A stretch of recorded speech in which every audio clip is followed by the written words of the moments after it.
my channel. It is that time again. A week has passed in the month of May and I have a wrap up for you. I'm gonna make this quick and fast.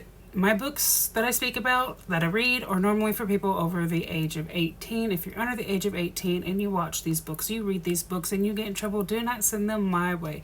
Here's your disclaimer. Also a disclaimer, any book that has trigger warnings, please take them seriously. Your mental health matters more than the books I read. I am not going to lie to you. I did not read a whole lot of books this week. I read 5 books, but that is because I spent more time this week being an author than an avid reader. And I'm going to apologize if the light starts to change. It is currently storming outside and I have my window open, so like the natural light might fade, but there's nothing I can do about it. But anyways, let's jump into the first book that I read.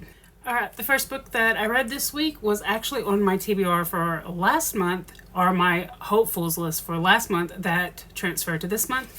And it is My Fault by Mercedes Ron. Now, this book is a trilogy. It does not end on a cliffhanger, so you can read book 1 and then you can wait like I am to read book 2. And I will tell you now, it is not on Kindle Unlimited. It follows Nick and Nora, and the genres are step siblings, age gap, and enemies to lovers. After Noah's mother married Nick's father, Noah was uprooted from her home life and she was moved from Canada to California. She left behind her friends and her boyfriend.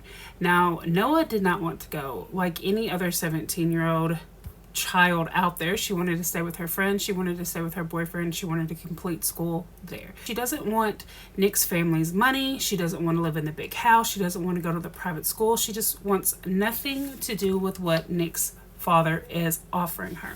Her mom has ranted and raved about Nick, how he's the perfect son, he's sweet, he's caring, how she's going to love him. But the Nick that Noah meets is the complete opposite. He is vile, he is full of secrets, and they cannot stand each other. But the more that Nora tells herself to stay away from Nick, the more she finds out that he consumes her every waking thought. Nick can't stand his new stepmother or her daughter. Of course, that's a given fact with enemies to lovers. But Nick figures that they can work out, that they can be the happy family as long as they keep their nose out of his secrets. As long as he's able to keep being the perfect son in his father's eye and a gang member when he's away from the house. The only problem is that Noah keeps showing up in places she shouldn't be. And the more that he tries to push her away, the more that his feelings towards her grow, and he figures out he can't do that as easily as he thought. I'm going to leave y'all guys with a couple questions to hopefully get you interested in the book. And that's the way I'm going to do with all these books. So the questions are, what happens when Noah starts getting creepy notes that turn threatening? And is there in any world where Nick and Noah can be together with his secrets and their new family ties? Now, I will tell you, Amazon has made this into a movie, and while the movie was good, the book was better. So let's move on to what I thought about this. And once again, my AC has kicked on. I live in Missouri where our temperatures are already getting up to 92, so I apologize, but I'm very hot. So what did I rate this book? I rated it a 3.5 in plot and a 4 in spice. I read this book solely so I could watch the movie. If there is any book that's been made into a movie, I love to read the book first because I'm a reader and I always think that the books are better than the movies. So that is initially why I picked up this book. Now, I did like the story, but to me it felt repetitive. It felt like every scene, it was the same thing, just written in different words with maybe a little bit different atmosphere. I don't want to give too much away, but like they were at a party, and while the party was going on, what was happening? Nick and Noah were fighting. They were telling each other how they hate each other. They were trying to battle their feelings. And then in another scene, it was the exact same words and feelings, but just something else was happening. So it was like the same scene was repeating over and over and over again. I wanted to give this book a 4. And this is the only time I will probably ever speak about this, but I love a good age gap. And this is where the mom part of me and the reality part of me has issues with the fictional part of me and the part of me that's like, it's a book, it doesn't hurt anybody. The age gap between Nick and Nora gave me a little bit of an ick. She was 17, he was 21. Now here's the reason it gave me the ick. In the state of California, the legal age of consent is 18, and it's not like she was, a week from 18 or she was 2 months from 18. She was almost a whole year from 18, and he turned 22 in the book. The mom part of me who has an 18-year-old son was like, nope. If he come home when he was 17 and told me he was dating a 21-year-old female, I wouldn't like it. So I couldn't bring myself to give it a 4. I didn't even know if I wanted to talk about it, but at the end of the day, it is a book. If you see this, now you know it, and you can decide whether to read it or not. But don't come for me in my comments. It's a book. I do not condone any of that, so we're just going to leave it at that. I will say that I'm hoping that the second book in the series is better, and it may, because sometimes the second books are better than the first book, but at least I'm hoping that she's 18 in that book, and I think that will help it out a lot for me. Up next is a book that is on Kindle Unlimited, and it is Rigger's Mistake by Misty Walker. This is a step-siblings age gap MC romance, and it follows Rigger and Navy. What's this book about?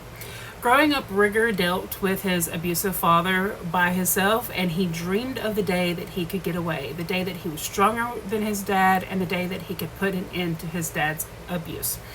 Then one day, out of the blue, a woman showed up with her young daughter, and Rigger found out that they are to be his new stepmother and stepdaughter. Now, he promised the little girl that he would protect her and he would stay with her until he could take her away. Years later, Rigger is now the member of AMC. He is stronger, and he has a family of guys behind him that will protect him at all costs. Now, Navy has always had plans to get her mother and herself away from her abusive stepfather. The things that she has had to do in order to protect her mother has broken something inside of Navy, but she's determined to get away. When Navy hears that there is a local brothel opening and the amount of money that the girls get paid, she knows she has to take that chance. It's not something she wants to do, but it's something she's fine doing because it will give her the money to get her mother away. Only problem is, she never thought that that brothel would be owned by her dear stepbrother and the MC club that he is now a part of. And so when she shows up on, it's not opening night, it's not that the MC club members and Rigger meet the girls. When she shows up, she's not expecting to see her stepbrother there. The same person who left in the middle of the night 10 years ago. Now, Rigger is determined not to let Navy work at the brothel. But not because he feels this brotherly protection over her anymore, but because he cannot stand the thought of another man putting his hands on Navy. Now, the questions I'm going to leave you with. What happens when Rigger finds out that the agreement he made with his father was never held up on his father's end? Can Navy save her mother and fix that broken piece inside of her? What happens when the feelings between Rigger and Navy become too much and the complete opposite of siblings? Now, what did I think of this book? So I rated this a 4.5 in plot and a 4 in spice. Now, this was the first MC book that I have read in a very long time, and I love a good motorcycle gang book because we get found family. We, of course, get possessive men, and they are just the best. Now, I loved Rigger and all of his possessiveness. He had the touch her and you down pat for everyone.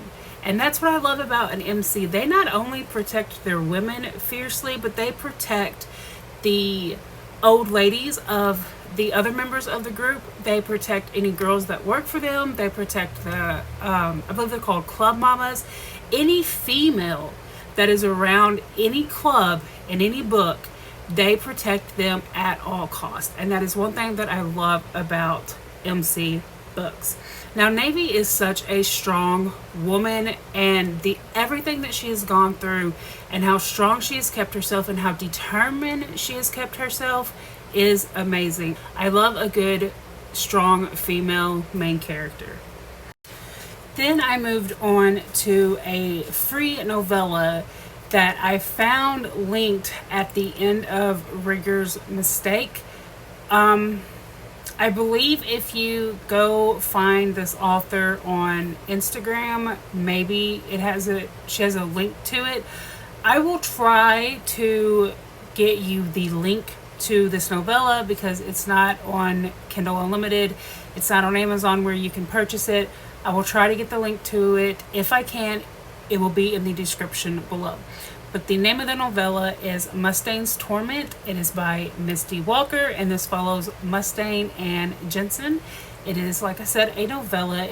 It is male romance, and it is ex-bully. Now, Jensen has just purchased a brand new truck, but the radio has started blaring this god-awful music, and no matter how much Jensen tries to turn it off, it does not shut off. So he pulls over at the first garage he sees and prays that someone there can fix it. Now, he did not notice that the garage he pulled up is owned by a notorious MC, and that the person working there would be the boy that he bullied when they went to private school, who was emo, just didn't fit in. But nonetheless, there he is, and now he goes by the name of Mustane. Now, Mustane wants nothing else than to tell Jensen to get on out of there. He doesn't want to fix his truck. He doesn't want him around. Actually, Mustane wants to punch him in the face. But his boss and leader, there we go, the leader of the MC group that Mustane is a member of, tells him that he has to fix Jensen's car. The question is that thin line between love and hate going to blur for these two? When secrets come out, can Jensen and Mustane overcome them and be what they want to each other, or will their feelings never come to fruition? Now, what did I rate the short and little novella?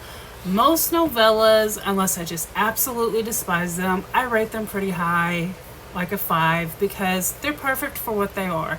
Novellas do not give us a lot of plot. They do not give us a lot of pages to work with, but Misty did that with this one. So, of course, I rated it a 5 for plot and a 3 for spice. Even though the novella was short, we got a good bit of plot because we got some secrets that came out, and we got the tension, and we got the back and forth between Mustane and Jensen.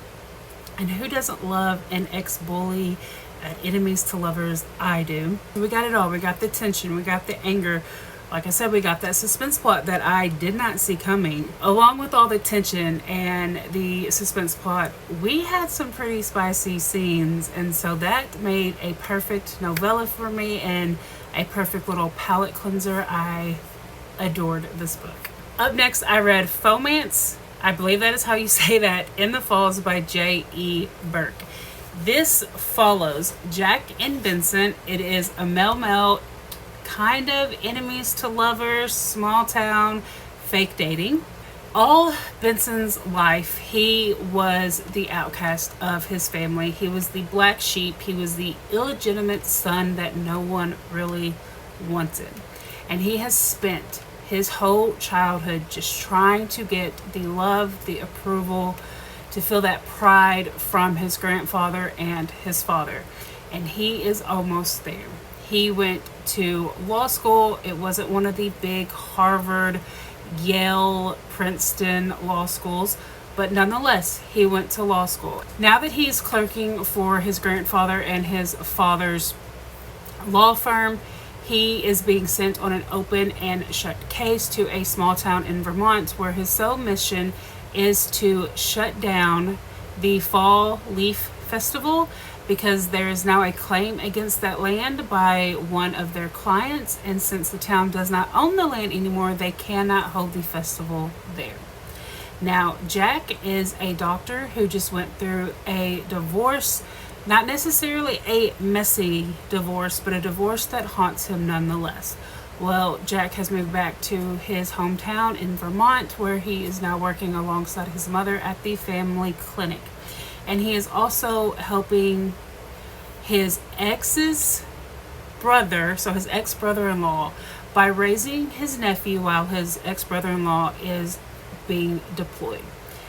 Now, Jack loves his small town. He loves that they have accepted him through his divorce and they have accepted his sexual orientation. But the only thing that would make it better is if his ex parents in law would get off his back when it comes to how he is raising his nephew and stop blaming him for the divorce, because nobody knows the truth about what happens. Now, the questions that I'm going to leave you with. What happens when Benson and Jack's first meeting leaves them both with little feelings inside of them that they want to know each other better? When things start not adding up in Benson's open and closed case, will he be able to find out the truth? And what will he do with that truth? What happens when Jack's ex-parent-in-laws threaten to take away his nephew and Benson jumps in and saves the day, saying that him and Jack are now dating? Will Benson's family ever accept him and love him for just the way he is? Okay, so what did I rate this small town Mel romance? Well, first off, let me just tell you that I am a sucker for a Mel romance. They are normally rated really high unless they're just absolutely terrible. This one is no exception. I rated this a 4.5 in plot and a 4 in spice. I love the small town feel in this book. I live in a very small town, and some books just don't get that feeling right, but this one did. The way this small town rallied around Jack raising his nephew, the way that they accepted who he was even through the divorce, and even the way they treated Benson when he first came to town was a true representation of what small town living is. The tension between Jack and Benson was pouring off the page for me. I loved their interaction, and I loved Jack, because Jack was very mature about why Benson was there. Benson was there to shut down the biggest festival that they hold, and it's like their main attraction for this small town. And the way Jack handled that was very mature, and I love maturity in books when the age is acceptable. Benson was very much a grumpy man, but his grumpiness hurt me to read because of the pain that it hid. No child should ever have to feel the way that Benson's family made him feel, and I was outraged for him. I love how this book made the main characters tackle their issues between them. It wasn't just a simple, oh, I'm sorry, or in like a small groveling scene. They talked, they worked through it, and I love that when the book characters are in their like 30s, their upper 20s, when they're adults, they're not young and just go off their emotions. I love that when they actually talk about what's going on. I will say this, I almost rated this book a 5 stars, but the first 50% of the book felt like it took me forever to get through. The rest of it, from 50 to 100, it flew by, but that first 50%, it felt like it dragged for me. I'm not saying that it was bad, but it felt like it was hard to read. And then I moved on straight to the second book in this series, called Forbidden in the Falls by J.E. Burke. This is, of course, Melma romance. I think most of her books in this series is going to be Melma romances, but this is Melma romance. It is Boss Enemy, it is Age Gap, and we have a Virgin MC, and this follows Malachi and Sam. Now, Malachi and Sam we meet in the first book, and while you do not have to read these books in order, I would say read them in order, because what happens in Malachi's story will not make sense without reading Jack and Benson's story. So read them in order. But anyways, Malachi screwed up when he found himself sleeping in a barn that was owned by drug dealers. So now the town that he found refuge in and that he has fallen in love with is started to look at him differently. They have started to not accept him as much as they used to. And it doesn't feel like home to Malachi anymore. He loves his job. He is the office manager for Dr. Jack, and even that has started to become hard for him.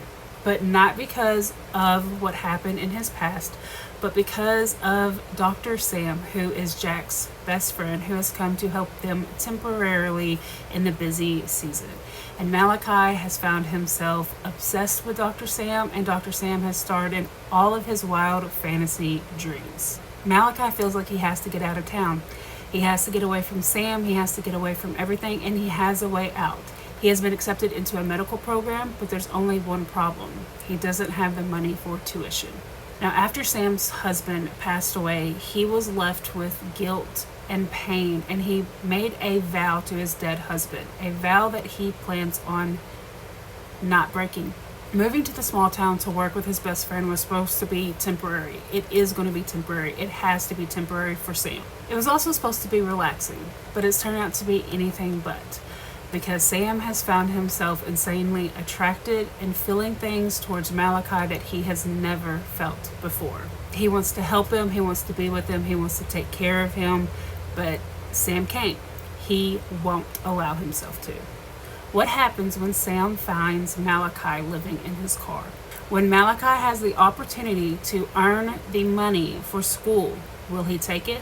Or will the one person in town who hates him the most finally turn the town that Malachi loves against him for good? So, what did I rate this book? I rated this a 4 in plot and a 3 in spice. Malachi and Sam both pull at your heartstrings. What Malachi is currently going through is tough, and what Sam went through with the death of his husband is heartbreaking, to say the least. The guilt he feels is so heavy, and I swore I felt some of it myself. The one thing I love about this author is how she doesn't shy away from the hardships, like I said with the other book. In this one, she doesn't let them shy away from it. The other characters, the side characters in Sam's life, doesn't coddle him. They tell him what he needs to hear, and it's hard. It's hard truths for him to hear, and if you're reading it and going through a similar situation, I think you would find this book healing. Because maybe the people around you are too afraid to tell you what you need to hear, and this author is not scared to do that, and I absolutely find that endearing.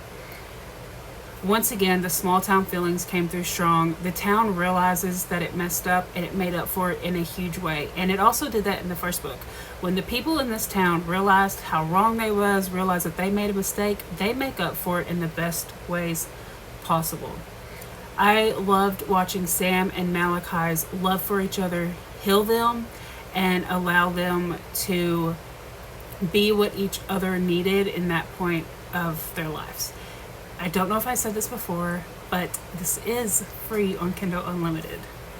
And then I ended off the week with a banger, with a story that captivated my heart, that I swear is, I don't want to say the best thing I've ever read, because I've read some amazing books, but this one left me speechless. It is The Tearsmith by Aaron Doom. And just look at those tabs. I went through 2 full things of pink tabs and 2 full things of black tabs.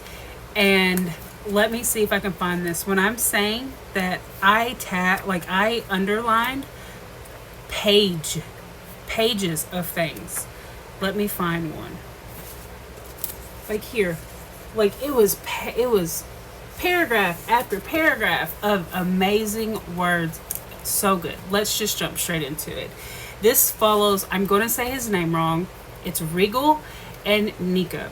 This is foster siblings, enemies to lovers, love and shared trauma. I will tell you that this is a movie now on Netflix. I did not know that until I was halfway through reading it. The movie is alright. If you would rather watch the movie than read a book, watch the movie. But if you would rather read the book, then watch the movie. That's what I did. After the death of her family, Nika is sent to an institution that the kids there call the Grave, where she meets Regal.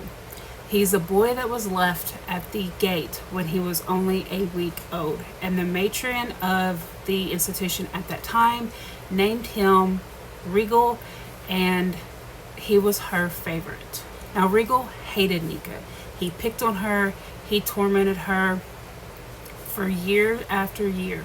And for year after year, Nika waited in that place as families came through, looked at her with her brightly colored bandages on her fingers from where she would get scratched or bitten by the little creatures that she found, and she helped and she begged them to pick her, but they never did. Until one day when Anna and Norman came and saw her and decided that they wanted to adopt her. On their way out, however, they heard Regal playing the piano and decided that they want him as well.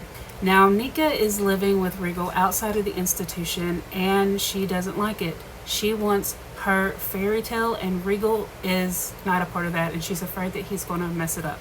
Now, the more that she is around him, the more feelings that she has towards him, they get more confusing, and she's not really understanding of what they are, and she calls him her tearsmith. Now, Regal knows he's bad, that he's full of thorns, he's full of pain, he's full of darkness, and he will only hurt Nika in the end. But he can't keep pushing her away, because to him, she is his tearsmith. Can Nika get the fairy tale ending that she always wanted, or is a fairy tale without the wolf something she can live with? What did I rate this book? I rated this a 5 in plot and a 2 in spice. This author knows how to weave her words into a story that is just breathtaking. It is a beautiful story about trauma and love and friendship and heartbreak. Seeing Regal fight himself and push himself to not feel the things that he's feeling because he thinks he's unworthy of them is sad, to say the least. And it brings to light exactly what the author wanted to do. This book is not just a story of two people falling in love. This book is a story of how love can heal you, but love from one person in your life, if it's the wrong kind of love, can hurt and damage and scar you. It's also how words have the ability to hurt us way more than actions do sometimes. Someone can act like they love you, but if their words don't back that up, their words are going to hurt you way more than their actions heal you. And that's something that this author, I think, wanted to get across, and she did a very good job of it. But Nika also showed us how tenderness, even in the face of pain, is sometimes the better option. That a little tenderness goes a long way, even if it is towards somebody that hurts you. But Regal also taught us that sometimes what a person does to you hurts you so bad that there's no going back. Now, I'm not saying that the author wants us to never forgive somebody. You can forgive them, but you don't forget what they do, and you don't allow them to do it again. And it also showed us with the fairy tale or the folklore or whatever you want to call it of the tearsmith, is that there is one person out there in the world for all of us that is our tearsmith. It's the one person that can hurt us the most, is the one person that can love us the strongest. It's the one person that we can't lie to. It's also the one person that's always there when we need it. And I think that belief of there being one tearsmith for all of us out there, to me, to who I am, it was beautiful and I loved it.